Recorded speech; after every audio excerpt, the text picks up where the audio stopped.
Car పెట్టుకునే parking place వాడికి ఉండదు, కానీ కారు మాత్రం వాడికి ఉంటుంది. అవన్నీ రోడ్ల మీదే ఉంటాయి. ఇటున్నాడికి ఉంటుంది, ఇంటాడికి ఉంటుంది. ఆ ఉన్నది 30 గజాల రోడ్లో ఈ 2 కార్లు పెడితే సైకిల్ కూడా పట్టదు. వెళ్ళేటందుకు ఎంత ఇబ్బందులు ఉన్నాయి, ఎన్ని ఇబ్బందులు ఉన్నాయి. సరే ఆ కారు ఏమన్నా డబ్బులు సంపాదించి కొనుక్కున్నాడు. ఇదివరకు కారు డబ్బులు మొత్తం ఇస్తే కానీ కారు ఇంటికి వచ్చేది కాదు. ఇప్పుడేంటి, 0 డౌన్ పేమెంట్ మీరు తీసుకెళ్ళిపోండి చాలు. వాడికి వచ్చేది 40,000 జీతం అయితే వాడికి ఉండే క్రెడిట్ కార్డు వాల్యూ ఎంత, 2 లక్షలు. అంటే సంపాదించే జీతం కంటే 5 రెట్లు వాడు ఖర్చు చేస్తాడు. ఖర్చు కాదమ్మా, వాడు సంకరాకిపోయాడు అన్నమాట. అప్పు కాదు, ఇంక వాడి మనశ్శాంతి లేదు. ఎందుకు, ఇక వాడు దేశం గురించి ఏం ఆలోచిస్తాడు, కుటుంబం గురించి ఏం ఆలోచిస్తాడు, యూట్యూబుల గురించి ఏం ఆలోచిస్తాడు, నీ గురించి ఏం ఆలోచిస్తాడు, మానభంగాల గురించి ఏం ఆలోచిస్తాడు, హత్యల గురించి ఏం ఆలోచిస్తాడు, దోపిడీల గురించి ఏం ఆలోచిస్తాడు, నేను ఓటు ఎవడికి వేయాలో ఏం ఆలోచిస్తాడు. ప్రపంచం ఎవరు రాసుకున్నారు ఈ రాత?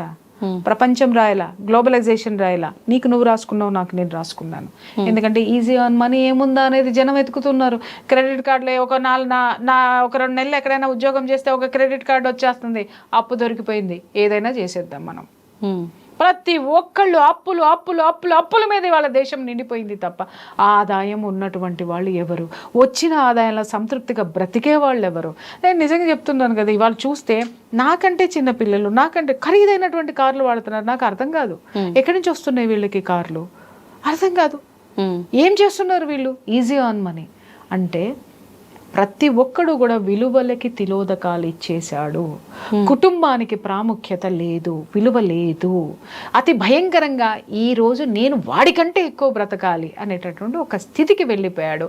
ఇది దీనంతటికీ కారణం ఏంటి అని అంటే, ఏముందండి సమాజం అంతా అలాగే మారిపోయింది అని మాట్లాడతారు. నేను ఒక క్వశ్చన్, ఈ సమాజం ఎవరండి? మనకు అందని పదార్థమా అండి? ఏమన్నా ఆకాశంలో ఉన్నటువంటి చినుక అండి, మనం కంట్రోల్ చేయలేము, అది పడుతుంది అనుకుంటానికి. అది పడినా కూడా గొడుగు అనేటటువంటిది ఒకటి ఉందండి, మనం తడిచిపోకుండా. ఇల్లు అనేటటువంటిది ఒకటి ఉందండి, మనం సురక్షితంగా ఉండడానికి.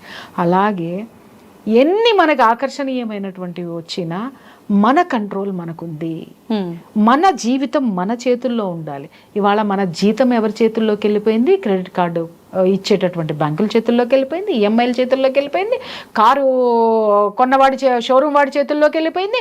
వీళ్ళందరి చేతుల్లోకి మన జీవితం పెట్టేసిన తర్వాత ఇవాళ నాకు నువ్వు ఎటబోతే నాకెందుకు? నీ మీద ఒక కసి, ఎవరి మీద నాకు కసి? నా మీద నాకు కసి లేదు. ఈఎంఐలు ఆడు అమ్మాడబడుతున్నాడు కదా, ఆడి మీద కసి. ఈ ఈఎంఐలు ఎట్టా ఎగ్గొట్టాలి, ఆ ఎపిసోడు ట్రెండ్ అవుతుంది అనమాట. ఎవరైనా లాయరు, అడ్వకేటో, ఇంకెవరన్నాను ఈఎంఐలు ఈజీగా ఈ విధంగా మీరు